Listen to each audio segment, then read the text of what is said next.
అంటే ఒక historic moment వైజాగ్లో.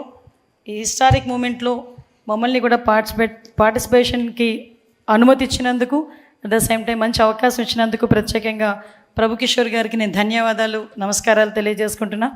ఈరోజు ఈ కార్యక్రమానికి బోనం వస్తున్నారంటేనే నేను చాలా ఎగ్జైట్ ఫీల్ అయ్యా. ఎందుకంటే ఈరోజు వైజాగ్కి ఒక ఐకానిక్ మూమెంట్లా ఇది ఫీల్ అవ్వాలి మేమందరం కూడా. యాజ్ అ వైజాగ్ పీపుల్గా ఒక హిస్టారిక్ మూమెంట్ కింద కూడా మేము ఫీల్ అవ్వాలి. దానికి ఈరోజు మా అందరికీ అమ్మ బోనం వచ్చేసరికి ఇంకొంచెం దానికి విలువ పెరిగింది. అమ్మకి కూడా ప్రత్యేకంగా నేను నమస్కారాలు తెలియజేసుకుంటున్నా. అదే ఈరోజు ఈ కార్యక్రమానికి ముఖ్య అతిథిగా విచ్చేసిన మా యువ నాయకుడు, మా పార్టీ జాతీయ ప్రధాన కార్యదర్శి, ఐటీ అండ్ ఎడ్యుకేషన్ మినిస్టర్, ఎడ్యుకేషన్లోనే రిఫార్మ్స్ తీసుకురావటానికి ఎప్పుడు కూడా తను ముందుంటాను అని చెప్పి నడిపించిన వ్యక్తి, ప్రత్యేకంగా నా సోదరుడు నాయకుడు లోకేష్ గారికి ప్రత్యేకంగా నేను నమస్కారాలు, ధన్యవాదాలు తెలియజేసుకుంటూ, పెద్దలు గౌరవనీయులు అందరికీ కూడా, మన ఉత్తరాంధ్రకే పెద్ద నాయకుడు, పార్టీకి పెద్ద, అదేవిధంగా మా అందరికీ కూడా దిక్సూచి లాంటి వ్యక్తి, విలువలతో కూడిన రాజకీయాలు ఎలాగో మాకు నేర్పిస్తున్న వ్యక్తి అశోక్ గజపతిరాజు గారికి కూడా ప్రత్యేకంగా ధన్యవాదాలు, నమస్కారాలు తెలియజేసుకుంటూ, మా సోదరుడిని నేను నాయకుడు అనాలి. అదేవిధంగా చిన్న వయసులోనే కేంద్ర మంత్రి హోదాలో ఉండి ఈరోజు ఆంధ్రప్రదేశ్ ప్రైడ్నే కాకుండా తెలుగు వాళ్ళ ప్రైడ్ని కూడా ఢిల్లీలో చాటి చెప్తూ, ఎక్కడైనా రామ్మోహన్ వెళ్తే తెలుగు అబ్బాయి, మా ఉత్తరాంధ్ర అబ్బాయి అని చెప్పుకునేంత గర్వంగా ఉన్న నా సోదరుడు రామ్మోహన్ నాయుడు గారికి ప్రత్యేకంగా ధన్యవాదాలు. అదేవిధంగా ఈరోజు ఈ కార్యక్రమానికి విచ్చేసిన మా సోదరులు సివిల్ సప్లైస్ మినిస్టర్, ఎప్పుడు కూడా సౌమ్యులు, ఎక్కడ కనిపించిన అమ్మ ఎలా ఉన్నావో ఆప్యాయంగా పలకరించిన సోదరుడు మనోహర్ గారికి కూడా ప్రత్యేకంగా ధన్యవాదాలు. ఎస్పెషల్లీ ఈ కార్యక్రమానికి ఇంత అందాన్ని తీసుకొచ్చిన చాలామంది పురప్రముఖులు, ముఖ్యంగా వైజాగ్లో ఉన్న చాలామంది పురప్రముఖులు ఇక్కడికి వచ్చారు. అదేవిధంగా మా మినిస్టర్ కొల్లు రవీంద్ర గారికి, ఎంపీ గారు భరత్ గారికి, అదేవిధంగా సీఎం రమేష్ గారికి, మా సోదరులు ఎమ్మెల్యే అందరికీ కూడా పేరు పేరున నేను ధన్యవాదాలు, నమస్కారాలు తెలియజేసుకుంటూ, వచ్చిన కలెక్టర్ గారికి, అదేవిధంగా మా సిపి గారికి, ముఖ్యంగా పెద్దలు గౌరవనీయులు గురువు గారికి కూడా ప్రత్యేకంగా ధన్యవాదాలు.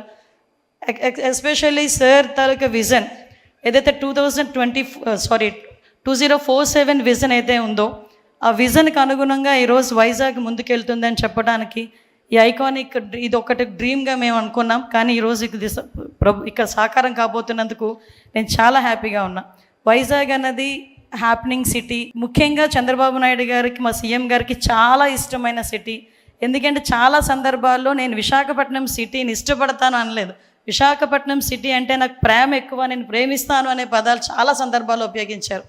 ఆయన లాస్ట్ 2014 to 19లో కూడా సీఎంగా ఉన్నప్పుడు కూడా చాలా సందర్భాల్లో కంపల్సరీగా విశాఖపట్నాన్ని ఐటీ హబ్గా మార్చాలి, ఫినాన్షియల్ క్యాపిటల్గా కూడా మార్చాలి అని చెప్పి చాలా సందర్భాల్లో మనం అందరం కూడా మాట్లాడుకోవడం, దానికి అనుగుణంగా ముందుకెళ్ళడం కూడా జరిగింది. ఇక్కడ ప్రభుకిషోర్ గారి గురించి ఒక విషయం చెప్తాను. నేను చాలా ఆశ్చర్యపోయాను. సార్, మీరు నాకు లాస్ట్ టైం నేను మినిస్టర్ అయినప్పుడు సార్ నాకు ఇదే విషయాన్ని చెప్పారు. 21లోనే నాకు పర్మిషన్స్ వచ్చినా నేను కట్టనా లేదా అని బాబు గారి దగ్గరికి వెళ్ళి అడిగినప్పుడు సార్ నో అన్నారమ్మా అని ఆ రోజు నాతో చెప్పారు. సార్ నాకు బాగా గుర్తుంది. కానీ ఇంతమంది ముందు ఆ విషయాన్ని పొలిటికల్గా కొంత ప్రాబ్లం ఉన్నప్పటికీ కూడా యాజ్ ఏ బిజినెస్ పర్సన్ మీరు ఆ విషయాన్ని బయటకు చెప్పారంటే మీ కృతజ్ఞతా భావానికి థ్యాంక్ యూ సో మచ్. ఎందుకనంటే ఆ రోజు అంటే అది చెప్పడానికి చాలామంది భయపడతారు. యాజ్ ఎ బిజినెస్ పర్సన్స్గా ఆ రోజు నేను మాట్లాడాను, ఈరోజు ఇప్పుడు కట్టమన్నారు అని చెప్పేటప్పుడు కూడా చాలామంది భయపడతారు బిజినెస్ పర్సన్స్. ఎందుకంటే పాలిటిక్స్ ఎప్పుడు ఎలా ఉంటుందో తెలియదు కదా అనే విషయంలో ఉంటారు. కానీ ధైర్యంగా నేను చాలా ఆశ్చర్యపోయాను సార్ నోటి నుంచి ఆ మాట వచ్చేసరికి. Sir felt so happy. ఎందుకంటే ఒక కృతజ్ఞతా భావంతో సార్ చెప్పారు, మళ్ళీ నేను ఇప్పుడు స్టార్ట్ చేశాను అని చెప్పి స్టార్ట్ చేసినందుకు, ముఖ్యంగా వైజాగ్ ఒక ప్రైడ్ తీసుకొస్తున్నందుకు ప్రత్యేకంగా ప్రభుకిషోర్ గారికి ధన్యవాదాలు. ముఖ్యంగా ప్రభుకిషోర్ గారు వాళ్ళ మిస్సెస్కి కూడా నేను ప్రత్యేకంగా ధన్యవాదాలు తెలియజేసుకుంటా. ఎందుకంటే చాలామంది నేను చాలా ప్రౌడ్గా చెప్తాను సార్, ఎవరి సక్సెస్ఫుల్ మెన్ వెనకాతల కంపల్సరీగా ఉమెన్ ఉంటారు. దానికి ఈరోజు మీ పిల్లలు కానీ వరుణ్ అండ్ వర్ష వీళ్ళిద్దరికీ, especially senior mouth architecture, father of architecture అని వచ్చాము సార్ని కూడా thank you sir, thank you so much. ఎందుకంటే ఎందుకంటే ఇంత ఎగ్జైట్ అవ్వాలి, నేను ఒకసారి సార్తో అన్నాను మా బాబు కూడా ఆర్కిటెక్చర్ చేస్తున్నాడండి అంటే డెఫినెట్గా పంపించండి అమ్మా, ఒకసారి ట్రైన్ అప్ కూడా అవుతాడని చెప్పారు. సో నేను సార్ని చూసేసరికి అదే అనుకున్నా, ఒకసారి ఇలాంటి వాళ్ళందరినీ గ్యాదర్ చేయాలి అని. థ్యాంక్ యూ సో మచ్, మంచి ఆపర్చునిటీ నాకు ఇచ్చినందుకు థ్యాంక్ యూ వెరీ మచ్.